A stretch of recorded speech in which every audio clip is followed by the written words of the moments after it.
Salam jumpa, salam sehat saudara, dan sukacita bisa berjumpa dengan saudara walaupun dalam renungan singkat. Dan kita berada pada seri yang ketiga dari topik pelayanan kasih. Kemarin kita sedang membaca 2 Korintus 8 ayat 3 sampai 4. Cuman kemarin kita cuma membahasnya sampai ayat 3. Kita tidak membahasnya ayat yang keempat karena waktunya sudah agak panjang, sudah mencapai 20 menit saudara. Nah, ayat ketiga itu bicara memberi melampaui kemampuan mereka. Ya, itu ayat yang ketiga. Lalu kita lanjut kepada ayatnya yang keempat, saudara. Apa yang dikatakan ayat yang keempat itu? Dengan kerelaan sendiri mereka meminta dan mendesak kepada kami supaya mereka juga beroleh kasih karunia untuk mengambil bagian dalam pelayanan kepada orang-orang kudus, saudara. Dengan kerelaan mereka meminta dan mendesak. Ini suatu hal yang luar biasa kalau ada jemaat kita seperti ini. Pada saat dia mendengarkan, kita perlu membantu orang lain, lalu dia meminta dan mendesak supaya dia juga dilibatkan. Ini luar biasa, saudara. Tetapi jemaat Makedonia seperti itu. Walaupun mereka dalam kekurangan, dalam penderitaan, saudara, mereka meminta kepada Rasul Paulus supaya mereka dilibatkan dalam pelayanan kasih itu, dan mereka meminta dan mendesak, saudara. Memang ini semangat yang luar biasa.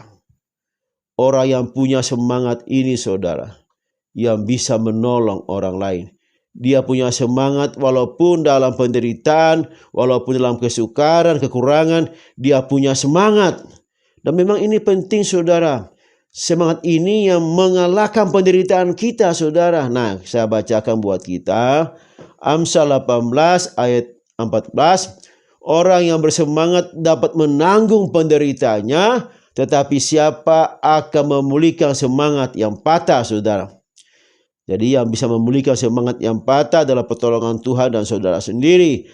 Tetapi yang penting, saudara, engkau harus punya semangat dalam kondisi apapun hidup saudara, seperti orang yang ada di Makedonia, jemaat Makedonia.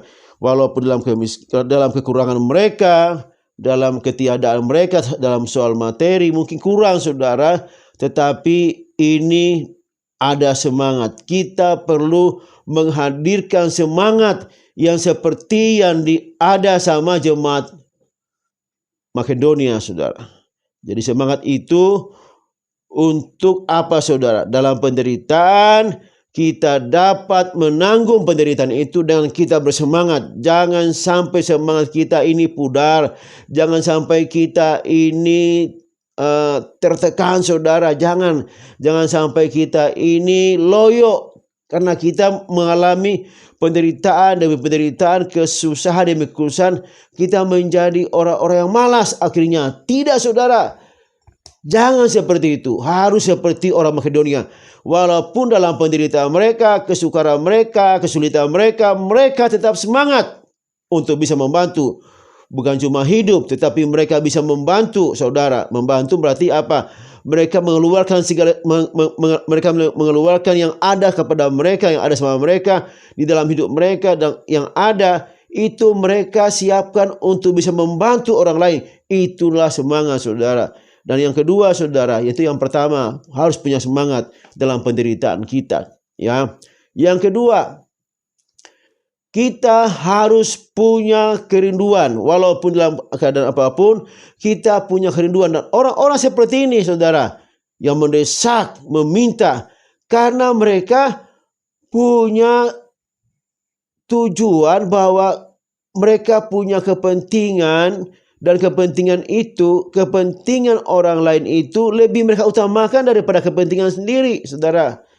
Kita harus mengutamakan kepentingan orang lain selain juga kepentingan kita. Jangan lupa, saudara.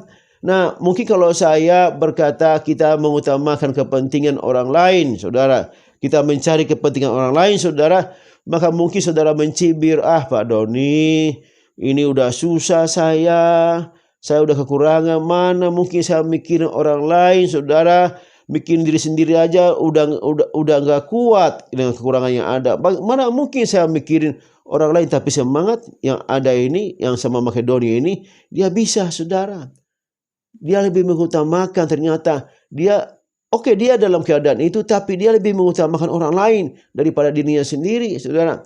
Atau mungkin kalau saudara orang berada, orang punya harta, lalu datang tiba-tiba, hei, kamu harus mencari kepentingan orang lain, bukan cuma kepentinganmu. Kamu harus mengutamakan kepentingan orang lain. Artinya engkau jangan egois, karena zaman-zaman sekarang ini ya zaman egois, saudara. Semuanya buat saya, semuanya buat keluarga saya, semuanya buat saya, semuanya itu selalu bicara saya, dan dia tidak berpikir untuk orang lain, saudara. Semuanya buat saya, harta buat saya, apapun yang saya terima saat ini, yang saya terima itu semuanya buat saya, tidak berpikir untuk orang lain. Itulah saudara yang punya harta yang banyak mungkin berpikir seperti itu. Dia kan miskin karena dia sendiri malas. Dia kan seperti itu karena ya dialah sendiri. Dia sendiri, ya dia harus berusaha supaya dia sama seperti saya yang punya uang, seperti itu katanya. Dan dia mulai mencari pembenaran untuk supaya dia tidak melakukan bantuan kepada orang lain. Dia cari alasan-alasan, saudara. Dia yang malas kok, kenapa saya mesti mikirin dia, saudara. Jangan lupa, saudara. Firman Tuhan berkata, orang miskin itu seperti pada seri yang kedua sebelumnya. Orang miskin itu ada selalu di sekitar kita. Dan Tuhan bilang engkau harus membuka tanganmu lebar-lebar membantu mereka. Saudara, apakah saudara mau melakukan firman Tuhan atau melakukan kehendakmu sendiri, pembenaranmu sendiri yang kau lakukan, atau firman Tuhan? Karena firman Tuhan berkata orang miskin selalu ada sama kamu. Ya kan? Itu sudah kita bahas pada seri yang kedua kemarin. Nah, pilihan saudara sekali lagi. Saudara yang mampu memberikan bantuan, mencari kepentingan orang lain, lakukan. Itu pilihan. Saudara kalau tidak memilih, atau misalnya saudara, harta saya buat saya, karena saya mau pingin lagi hidup yang lama dengan harta ini. Ini harta saya cukup lah, tapi saya nggak mau bagi orang lain. Silakan saudara menjadi orang kikir, orang tamak, saudara. Saudara mau mendengarkan firman Tuhan atau kehendak sendiri, silakan. Tetapi firman Tuhan katakan, kalau engkau kikir, engkau tamak, engkau tidak masuk dalam kerajaan sorga. Kita juga sudah bahas pada seri-seri yang sebelumnya, seri kedua. Silakan. Semua pilihan, saudara. Orang miskin selalu ada sama kita. Dan seharusnya seperti jemaat yang ada di Makedonia, kalau kita mendengarkan atau kita melihat di sekitar kita, ada orang-orang yang perlu dibantu, saudara. Saudara punya semangat yang mendesak hati saudara, meminta dalam hati saudara untuk saudara terlibat dalam mencari kepentingan atau membantu orang lain, saudara. Jangan hidup egois, saudara. Filipi 2:3-4. Dengan tidak mencari kepentingan sendiri, saudara, atau puji-pujian yang sia-sia. Sebaliknya, hendaklah dengan rendah hati yang seorang menganggap yang lain lebih utama daripada dirinya sendiri. Dan janganlah tiap-tiap orang hanya memperhatikan kepentingannya sendiri, tetapi kepentingan orang lain juga. Haleluya. Jangan cuma mikirin diri sendiri, saudara, juga mikirin orang lain.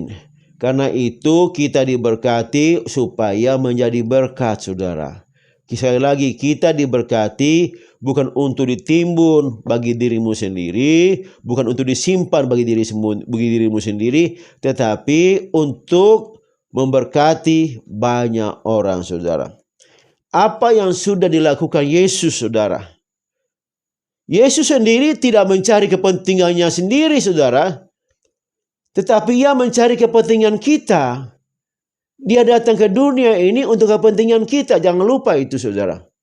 Dan kita ini orang percaya, jangan lupa itu.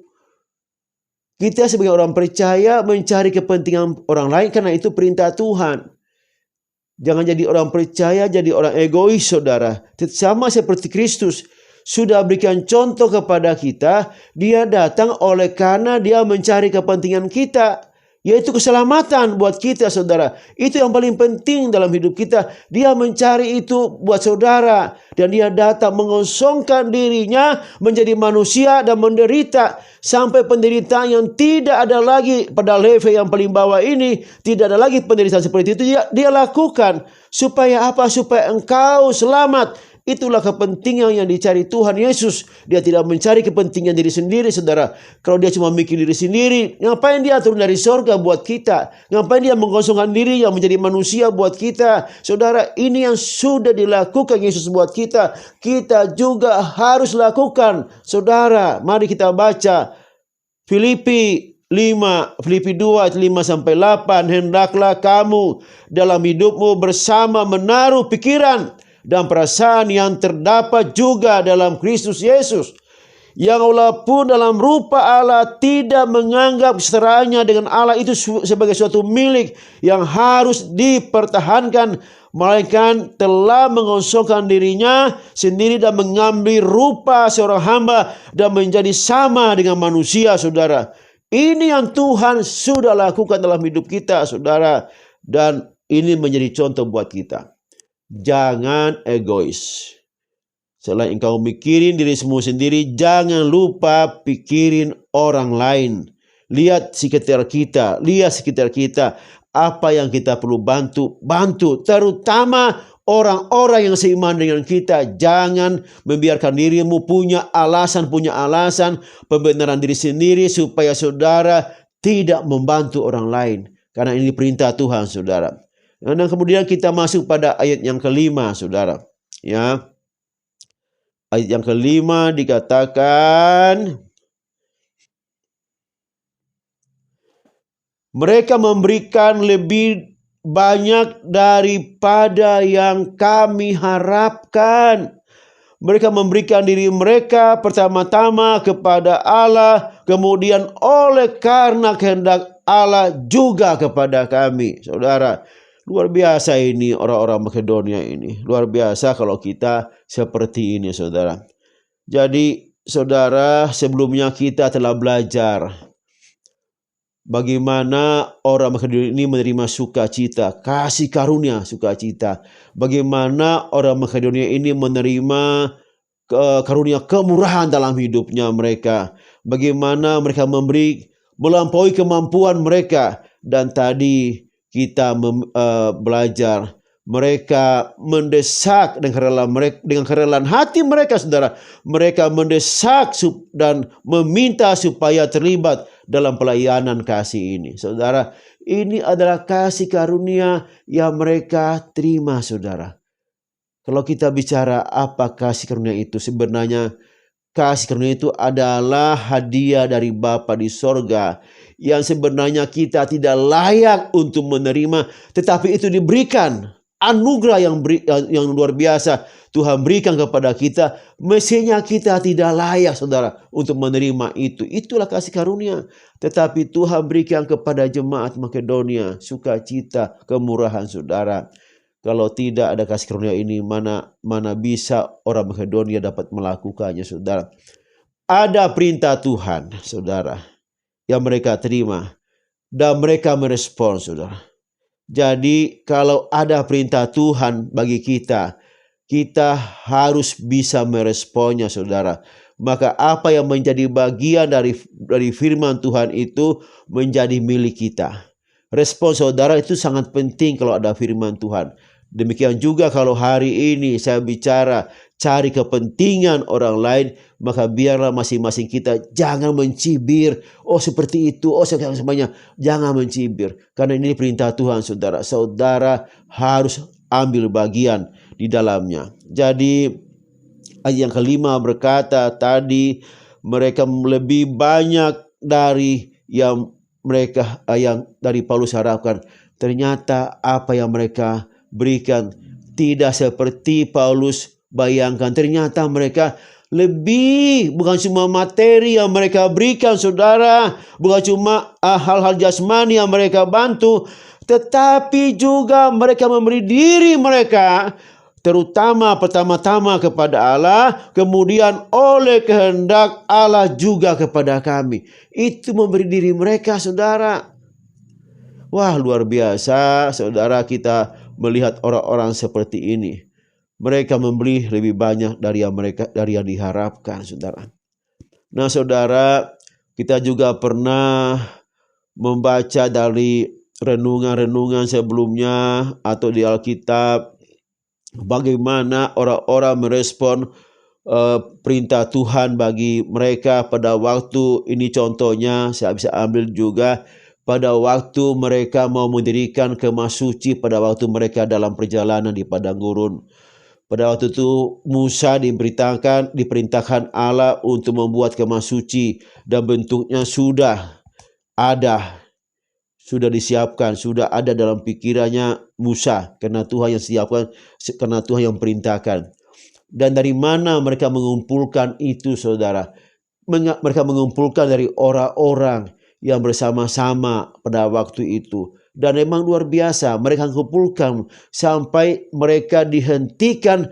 Sudah cukup yang mereka kumpulkan, sudah cukup untuk pembuatan bait suci itu. Maka dihentikan memberikan itu saudara. Ini luar biasa. Kita pernah menemukan juga pada saat mereka di padang gurun. Keluaran 36 ayat 6 sampai 7. Lalu Musa memerintahkan supaya dimaklumkan kemana-mana di perkemahan itu, demikian tidak usah lagi ada orang laki-laki atau perempuan yang membuat sesuatu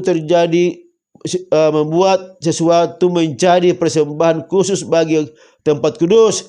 Demikianlah rakyat itu dicegah membawa persembahan lagi, sebab bahan yang diperlukan mereka telah cukup untuk melakukan segala pekerjaan itu, bahkan sudah lebih saudara. Hebat, luar biasa. Ada orang-orang, memang semuanya digerakkan Tuhan, ada perintah Tuhan, tetapi bagaimana saudara merespon? Apakah dengan sukacita? Pada saat saudara merespon, maka engkau akan melakukannya dengan sukacita. Saudara, ini yang harus ada dalam hidup kita. Kita digerakkan oleh firman Tuhan dan kita merespon firman Tuhan itu, saudara. Nah, kita juga membaca di Kejadian 11 ayat 6, saudara, bagaimana suatu bangsa itu boleh bersatu. Memang ini hal yang negatif buat mereka, saudara. Mereka mau membangun menara Babel, saudara, untuk mencari nama supaya mereka tidak terserah kemana-mana. Tetapi ada poin yang sangat penting di sana. Walaupun mereka memang suatu hal yang dibenci Tuhan karena mereka mau cari nama, saudara. Tetapi ini bisa terjadi kalau Tuhan tidak mengacaukan mereka saat membangun itu. Karena mereka punya suatu motivasi, punya kegerakan hati bersama-sama, saudara, untuk membuat suatu menara Babel itu. Ya, keluar Kejadian 11 ayat 6. Dan ia berfirman, mereka ini satu bangsa dengan satu bahasa untuk semuanya. Ini barulah permulaan usaha mereka. Mulai dari sekarang apapun juga yang mereka rencanakan, tidak ada yang tidak akan terlaksana. Saudara, ini permulaan mereka bekerja sama, saudara. Satu bangsa, satu bahasa. Dan Tuhan tahu bahwa pasti menara Babel ini akan berdiri karena mereka satu bahasa, satu bangsa, saudara. Nah, walaupun itu dalam peristiwa yang sebenarnya tidak Tuhan setuju menara Babel itu, tapi bayangkan Tuhan secara berfirman seperti ini. Ini pasti akan terlaksana kalau Tuhan sendiri tidak datang mengacaukan bahasa-bahasa mereka, saudara. Makanya kita ini, saudara, kita ini punya satu bahasa. Kita ini satu keluarga negara, warga negara kerajaan sorga. Dan kita punya satu bahasa, bahasa kasih. Saudara, kalau kita punya bahasa yang sama ini saudara, maka apa yang kita lakukan, kita bisa melakukannya lebih daripada orang-orang biasa lakukan. Kita sanggup melakukannya. Kita akan lebih memberikan kepada orang lain. Kita akan mengutamakan orang lain. Kita akan mencari kepentingan orang lain. Kalau kita punya bahasa kasih dan mau melakukannya, saudara. Haleluya. Sekali lagi saya bacakan, mengingatkan kita bahwa memang kita harus peduli kepada orang. Kita harus punya kasih yang nyata kepada banyak orang, terutama orang-orang seiman kita yang ada di sekitar kita. Markus 14 ayat 7, karena orang-orang miskin selalu ada padamu dan kamu dapat menolong mereka bila mana kamu menghendakinya, tetapi aku tidak akan selalu bersama-sama dengan mereka. Saudara, ini perintah Tuhan buat kita. Respon kita bagaimana? Apakah kita bersuka cita? Apakah kita diberikan hati yang murah hati? Apakah kita memberi sesuatu melampaui yang ada pada kita? Apakah kita meminta yang mendesak untuk bisa membantu orang dan sebagainya? Apakah kita akan selain kita memberi bantuan secara jasmani, apakah kita juga memberi diri kita sendiri untuk Allah, pertama-tama untuk Allah, kemudian untuk Rasul Paulus. Nanti kita akan bahas tentang diri ini, memberi diri ini pada seri berikutnya. Karena sekarang juga jamnya sudah lamanya sudah 21 menit. Kita harus berhenti. Terpujilah nama Tuhan kekal selama-lamanya. Terima kasih Bapa di surga. Terima kasih kami boleh melibatkan diri dalam setiap pelayanan kasih yang ada di gereja, yang ada di sekitar kami. Kami diberikan hati untuk rela menolong Tuhan. Terima kasih Bapa, ajar kami untuk bisa melakukan bahasa kasih dengan nyata dalam hidup kami. Di dalam nama Tuhan Yesus. Haleluya. Amin. Tuhan berkati. Nanti kita akan ketemu lagi pada seri yang keempat. Haleluya.